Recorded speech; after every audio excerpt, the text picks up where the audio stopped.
was Christmas on the island of Sodor. All the engines were working hard.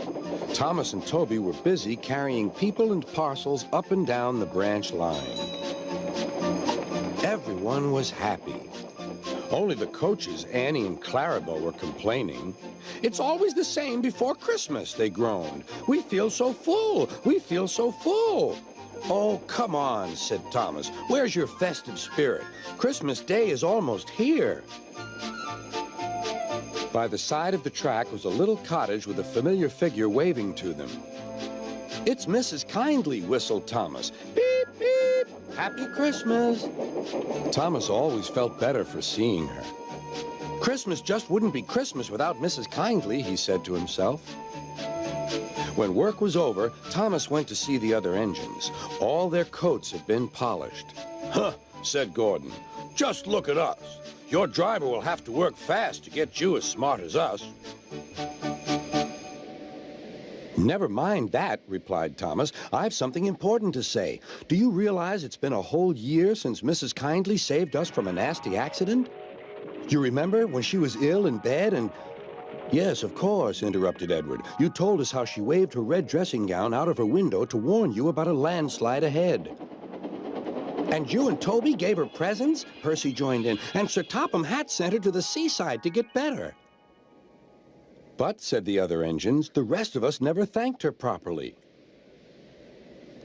"Exactly," said Thomas. "So now I think we should all give her a special Christmas party." Everyone was getting very excited, and the drivers felt sure that Sir Topham Hatt would agree, as indeed he did. The engines were all busy making plans when silence fell. Sir Topham Hatt had bad news. "The weather's changed badly. Mrs. Kindly is snowed up. Toby says he'll help to rescue her. You must help too, Thomas. There's no party unless you do." Thomas hated snow, but he said bravely, "I'll try, sir. We must rescue her. We must." "There's a good engine. You and Toby will manage splendidly." Thomas charged the snowdrifts fiercely. Sometimes he swept them aside. Sometimes they stuck fast. And the men had to loosen them.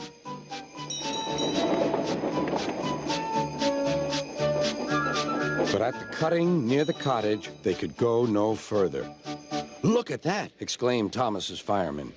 "Beep, beep! Here we are!" An answering wave came from an upstairs window. Then they heard a familiar sound. "That's Terence, the tractor," said Thomas. "He's come to help too."